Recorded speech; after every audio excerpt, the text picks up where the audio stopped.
तो ऐसे ही इस क्वेश्चन में क्वेश्चन नंबर 2 का सेकंड पार्ट देखेंगे तो इसमें जो है नंबर ऑफ़ रो 3 हैं और नंबर ऑफ़ कॉलम 2 है। कैसे पता कर लिए हम 3 है, क्योंकि फर्स्ट रो में 6 - 5 है, सेकेंड रो में 1/2 3/4 है और थर्ड रो में -2 और -1 है। इसका तो नंबर ऑफ़ रो कितने हो गए 3। ऐसे हम लोग काउंट भी कर सकते हैं। हॉरिजॉन्टल अरेंजमेंट जितना मिलता है हॉरिजॉन्टल अरेंजमेंट वो नंबर ऑफ़ रो हो जाता है। वर्टिकल अरेंजमेंट केवल 2 ही मिल रहा है।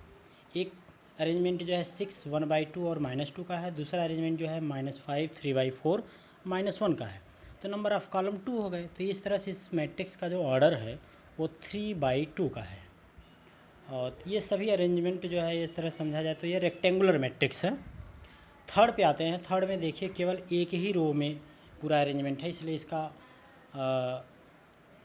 नंबर ऑफ़ रो जो हो गया 1 हो गया। कॉलम जो देखा जाए तो 1 2 3 4 है। इस तरह से इसका जो अरेंजमेंट है 1/4 का है। ये मैट्रिक्स का ऑर्डर जो हो गया 1/4 हो गया। और इस तरह के मैट्रिक्स को रो मैट्रिक्स भी कहा जाता है, जो जिसमें नंबर ऑफ़ रो अगर 1 है तो इसको रो मैट्रिक्स कहेंगे। ऐसे डी में देखा जाए तो ये भी 1/2 का है मैट्रिक्स और ये भी रो मैट्रिक्स है। और फिफ्थ में देखा जाए तो इसमें नंबर ऑफ़ रो 3 है लेकिन कॉलम 1 है, तो ये मैट्रिक्स 3/1 का है और इसको कॉलम मैट्रिक्स भी कहते हैं।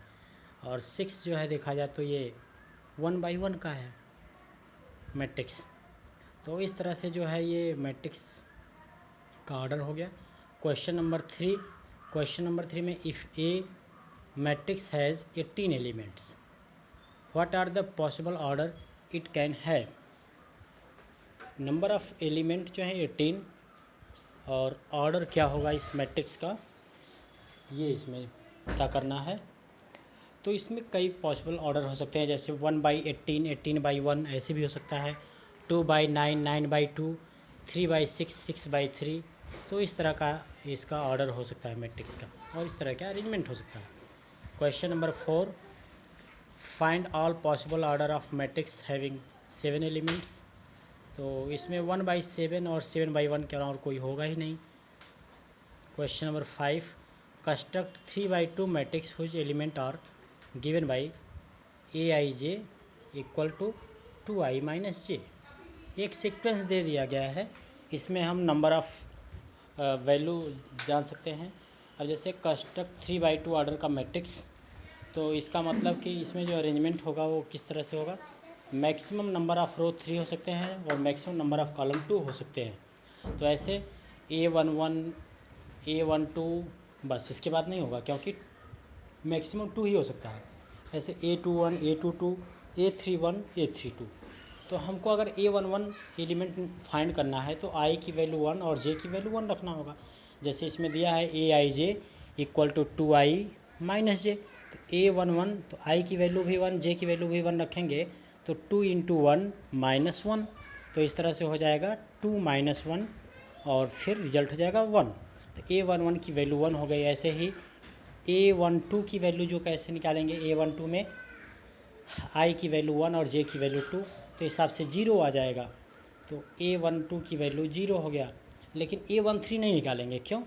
क्योंकि A13 का मतलब J की वैल्यू 3, और जबकि J की वैल्यू 3 हो ही नहीं सकता। मैक्सिमम जो है I कहाँ तक जा सकता है, अगर मैट्रिक्स m/n ऑर्डर का है तो मैक्सिमम I जो है m हो सकता है और J जो है n हो सकता है।